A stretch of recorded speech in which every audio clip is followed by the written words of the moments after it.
Salut à tous et bienvenue sur AZ237. Elle ne voulait pas expliquer pourquoi elle ne le servait pas. Baker voyait rouge. Il n'avait pas fait la queue pendant 45 minutes pour être traité de la sorte. Et il n'était certainement pas habitué à ce que les gens désobéissent à son commandement ou le regardent de haut comme ça. Personne ne devrait être traité ainsi. Il était clair qu'elle n'avait aucune idée de qui il était ou de l'autorité qu'il avait à sa disposition. Et il était impatient de voir son visage quand elle le découvrirait. Regardons cette histoire.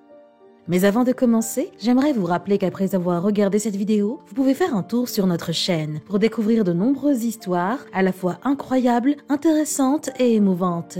Et n'oubliez pas de vous abonner à la chaîne et d'activer la cloche de notification si vous êtes nouveau parmi nous.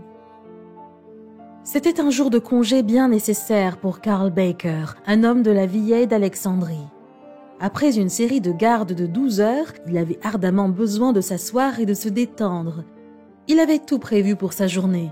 Il allait faire la grasse matinée, manger dehors, profiter du plein air et finir la journée en se relaxant devant la télé, un verre à la main.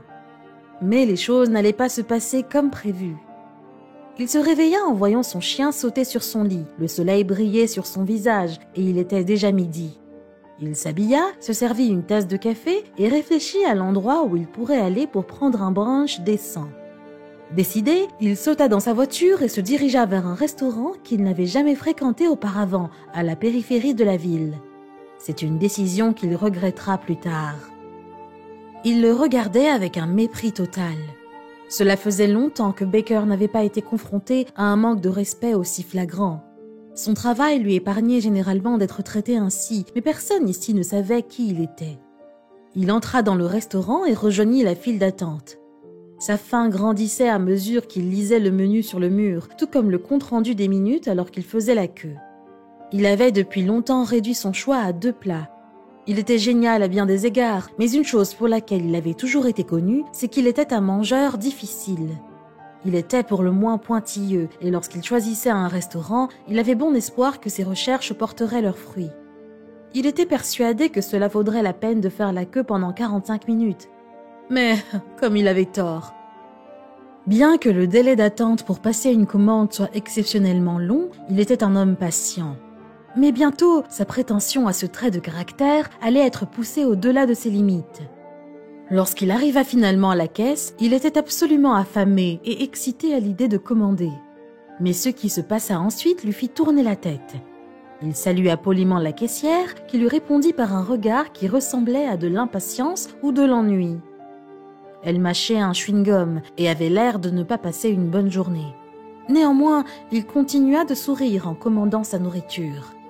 Il aimait réconforter les gens quand il le pouvait. Il comprenait que la vie n'était pas toujours faite d'arc-en-ciel et de gouttes de pommes.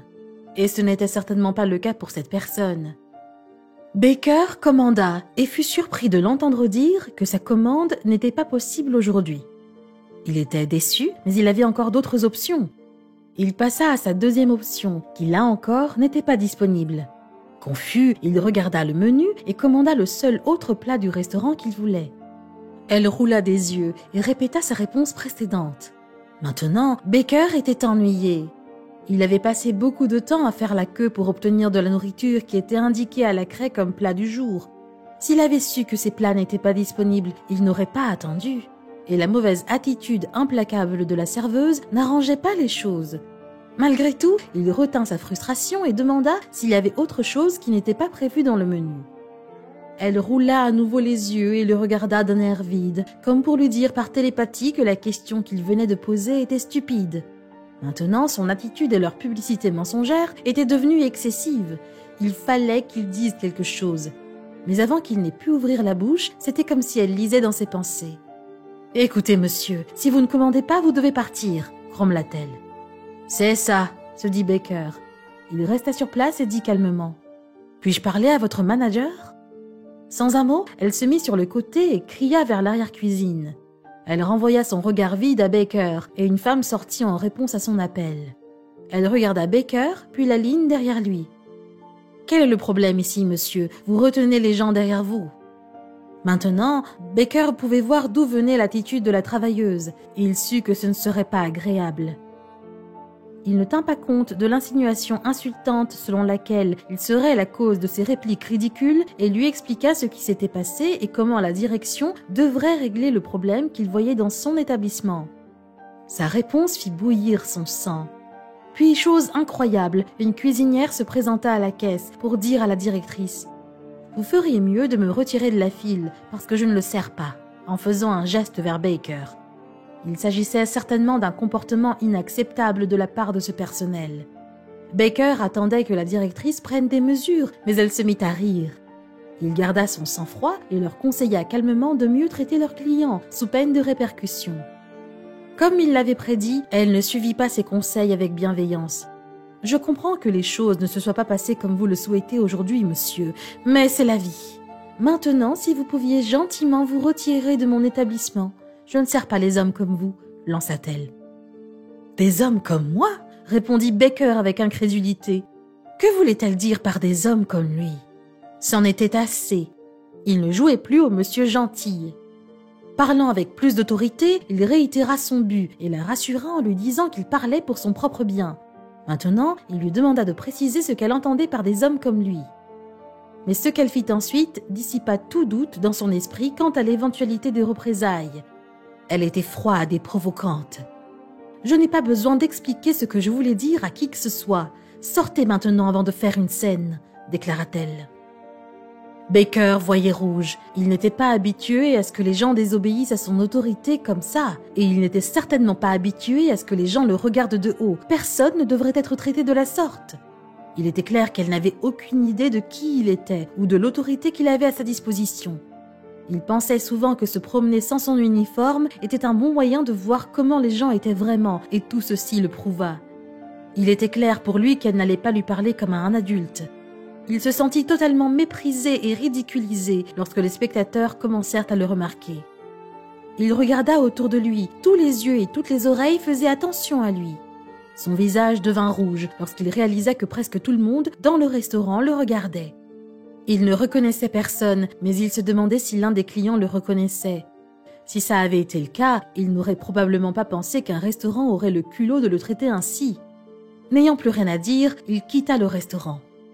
Il était bouleversé, en colère et mortifié par leur comportement, un comportement qu'il ne pouvait pas laisser impuni. Il allait oublier le début pénible de sa journée et revenir affronter cette épreuve demain pendant les heures de travail, dans l'uniforme qui servait de rappel pour traiter et servir tout le monde avec respect. Comment réagirait-il alors? Le lendemain, il revêtit son uniforme de chef de police et se mit au travail. Il avait beaucoup de choses à rattraper de son jour de congé. Il était occupé, mais il s'était déjà promis d'appeler au restaurant et de montrer son vrai visage. Il avait hâte de les voir trembler dans leurs bottes. Et ça, ils l'ont fait. Il passa au restaurant au retour d'un appel sur le terrain. Il laissa sa voiture de patrouille juste à l'extérieur, chanceux de trouver une place de parking, et entra. Son visage était sévère. L'aura de sa présence remplissait tout le restaurant. Il était un homme grand et large, et avec son uniforme, il semblait respirer l'autorité. Maintenant, tout le monde le regardait pour toutes les bonnes raisons. Il fut accueilli avec des sourires et du respect. Même les visages de tous les travailleurs se redressaient soudainement, y compris celui de la caissière qui était désormais beaucoup plus attentive. Elle l'accueillit avec un sourire qui s'effaça lentement dès qu'elle le reconnut. Abandonnant les formalités, il demanda à voir la directrice. La caissière l'appela, mais cette fois, elle se rendit à la porte de la cuisine et cria. Elle avait l'air de s'occuper de ses affaires. Baker se tenait debout, une main reposant sur sa ceinture et l'autre tenant un appareil radio. Il avait l'air d'être dans son élément, d'autant plus que son appel radio était accompagné de mises à jour des officiers. Il attendait qu'elle sorte. Aujourd'hui, cependant, une autre responsable travaillait. Mais elle fut très bouleversée par ce que Baker lui dit et s'excusa immédiatement. Elle s'engagea également à lancer une enquête interne sur les activités de sa collègue. Peu de temps après, l'histoire atteignit les réseaux sociaux, postée par des témoins qui avaient assisté à l'attitude exécrable subie par l'officier. Le restaurant fut alors contraint de publier une déclaration. Le porte-parole du restaurant n'essaya pas de nier les affirmations lorsqu'il fut interrogé sur le traitement choquant infligé par le personnel à l'officier. Il déclara aux journalistes que tout s'était passé comme Baker l'avait décrit. Le restaurant se déclara consterné qu'un officier de la loi ait été victime d'un tel manque de respect et promit d'examiner l'affaire de plus près. Mais cela suffirait-il ? Nous travaillons avec les autorités compétentes et les représentants des associations de police locales pour aller au fond des choses et résoudre cette affaire le plus rapidement possible, ajouta le porte-parole. Nous avons fait des efforts pour atteindre le policier concerné, mais nous n'avons pas encore parlé avec lui. Nous continuerons à examiner la situation et prendrons les mesures appropriées à l'issue de cet examen.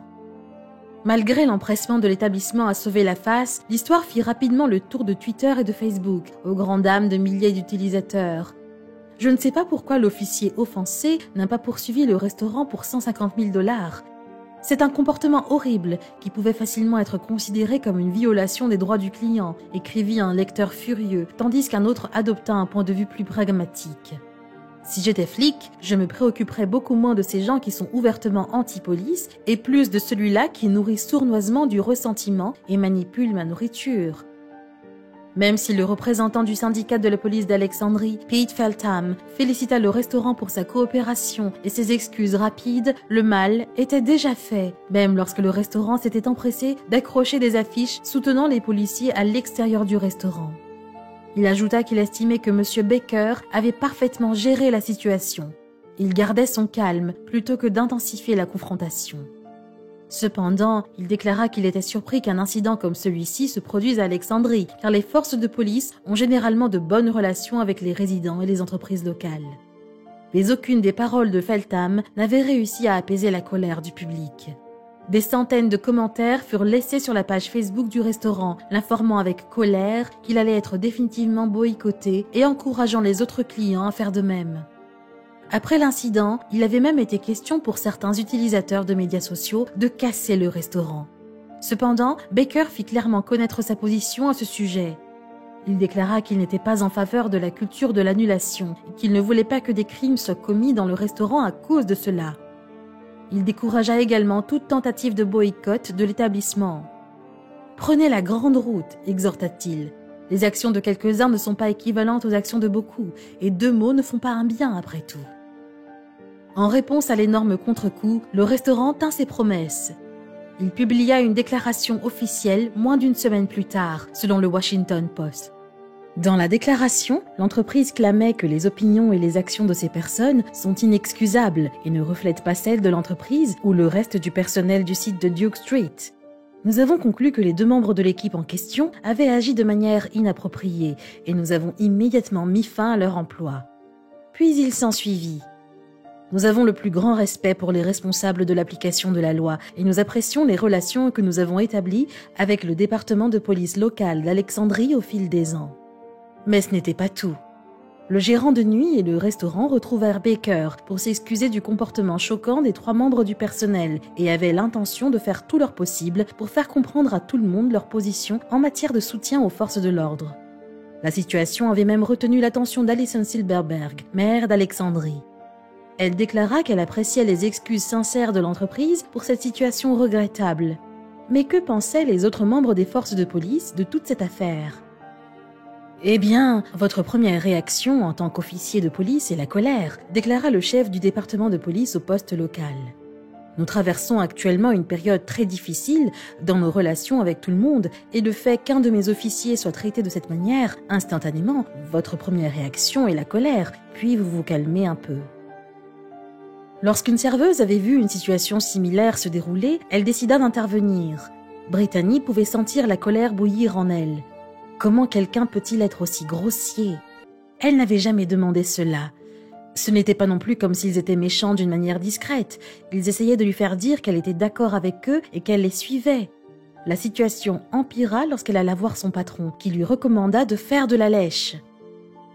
Brittany Spencer travaillait comme serveuse depuis 2 ans et elle pensait avoir tout vu. Toutes sortes de personnes allaient et venaient au Fat Joe's Bar and Grill à Fond du Lac, dans le Wisconsin. Lorsqu'un couple de personnes âgées franchit les portes, tout paraissait normal, au début. Cependant, lorsqu'ils prirent place, leurs expressions changèrent. Tout de suite, Brittany sut qu'ils allaient être difficiles. Le couple regarda autour du restaurant avec un dégoût sur le visage, comme s'ils venaient d'entrer dans leur pire cauchemar. Ce n'était pas un restaurant étoilé au Michelin, mais la nourriture était bonne. Brittany écarta ses premières impressions. Elle savait qu'elle pouvait les égayer avec sa personnalité pétillante. Mais elle n'avait aucune idée à quel point elle se trompait. Elle s'approcha d'eux et leur proposa des menus. Elle n'eut même pas un bonjour en retour. La femme fronça le nez comme si elle sentait quelque chose d'horrible. Cette table allait être difficile. Brittany s'éloigna, mais lorsqu'elle se retourna, elle vit que le couple montrait du doigt et se moquait d'un autre client dans le coin du restaurant. La cible de leur bille était un client régulier et très agréable. Quel était leur problème? Brittany allait bientôt le découvrir. Le couple était en pleine conversation et ne savait pas que Brittany se tenait juste derrière eux, en train d'attendre sur une autre table. Ses oreilles se dressèrent et elle écouta leur conversation. Les mots qui s'écoulaient firent que l'estomac de Brittany remonte dans sa gorge. Comment pouvait-il dire une chose pareille? C'était plus que faux. Alors qu'elle venait prendre leur commande, ils lui demandèrent si elle pensait que c'était aussi dégoûtant et mal qu'ils le pensaient clairement, se demandant même pourquoi ils laissaient entrer quelqu'un comme ça dans le restaurant. Leur vieux visage n'était rempli que d'un jugement vil. « Désolée, mais je ne peux pas vous servir, et je ne suis pas d'accord avec ce que vous avez dit, » leur dit-elle avant de s'éloigner. Mais elle ne pouvait pas en rester là et demanda à son manager si la table pouvait être attribuée à un autre employé à la place. Mais les choses allaient devenir encore plus tordues. Son manager refusa, lui disant essentiellement qu'elle pouvait prendre sur elle ou rentrer chez elle. Brittany savait qu'elle ne pouvait pas servir la table avec des clients qui avaient des opinions aussi horribles sur un être humain, sans parler du fait qu'ils mettaient un de leurs habitués mal à l'aise. Elle prit donc son sac et sortit en trombe. Mais les répercussions de ses actes étaient sur le point de revenir la mordre. Ce soir-là, elle partagea ce qui s'était passé sur Facebook. Les gens répondaient, l'applaudissant pour s'être défendue, et certains appelaient même le restaurant où l'événement avait eu lieu. Alors qu'elle fermait son ordinateur portable et se blottissait dans son lit, elle poussa un soupir de soulagement. Tout le monde, semblait-il, était de son côté. Le lendemain, la direction annonça à Brittany qu'elle était virée. Pleine de colère, elle prit son ordinateur portable et alla directement sur Facebook. Elle mit tout le monde au courant de l'évolution dégoûtante de la situation. Les réactions étaient explosives. « Mais je choisirai toujours ma morale plutôt que l'argent. À plus tard », conclut-elle. La copropriétaire du restaurant déclara que Brittany avait été licenciée parce qu'elle refusait de faire le travail pour lequel elle avait été engagée. Brittany disait avoir entendu de nombreuses conversations où elle n'était pas d'accord avec cette même copropriétaire à plusieurs reprises dans la maison. Mais elle se contentait de faire son travail. Leur position neutre n'avait cependant pas calmé les eaux tumultueuses. Brittany et d'autres affirmaient que permettre à des discours haineux de se produire dans leur établissement sans aucune réponse, c'était fermer les yeux, ce qui, selon elle, revenait à dire ces choses haineuses soi-même. Mais elle pensait toujours avoir pris la bonne décision. Elle termina son post viral sur Facebook en disant « N'hésitez pas à laisser un commentaire sur leur page Facebook, Fat Joe's Bar and Grill. » Ils reçurent tellement d'aversion qu'ils durent temporairement fermer leur page Facebook. Elle est cependant à nouveau en ligne. De plus, peu de temps après que la situation soit devenue virale, quelques protestations de personnes forcèrent le restaurant à appeler la police. Malgré tout, ils affirmaient que l'événement n'avait pas affecté leurs activités quotidiennes et ils continuaient avec la même approche morale. Il y avait cependant un élément clé qu'ils avaient omis, que beaucoup de gens avaient négligé. Brittany avait agi avec suffisamment de professionnalisme pour demander simplement de changer de table, ce qui n'est pas une demande inhabituelle. La réaction de la patronne, « Prends sur toi », révèle l'attitude à l'égard du confort de leur employé. Mais qu'en est-il du droit à refuser le service aux clients, du fait que ceux-ci essaient de forcer l'opinion de quelqu'un qui veut simplement prendre leur commande de repas? Et que disent les propriétaires, Joe et Whitney Wallander? « Tout le monde a ses opinions, tout le monde a droit à ses opinions », déclara Whitney, copropriétaire du Fat Joe's, dans une interview à CBS. Elle déclara également qu'elle et son équipe de direction avaient pris la décision de renvoyer Brittany chez elle pour la journée, mais ne l'avaient pas réellement renvoyée pour avoir refusé de servir ses clients. Avant la réunion du personnel ce dimanche matin, d'autres employés du restaurant montrèrent aux Wallander des captures d'écran du post que Brittany avait écrit sur Facebook à propos de l'incident. Bien que le post ne fasse pas directement référence à Fat Joe's, Tad Wallander déclara que le profil Facebook de Brittany mentionnait Fat Joe's comme son lieu de travail. Cela, dit-il, liait le poste au restaurant, et il ne pouvait pas admettre cela. Tad et Whitney n'avaient pas apprécié qu'on les nomme publiquement sur Facebook. Après tout, chaque établissement a une réputation à défendre. Tad s'inquiétait du fait que le poste de Brittany avait changé la dynamique de toute la situation, affirmant que cela était très peu professionnel de la part de Brittany.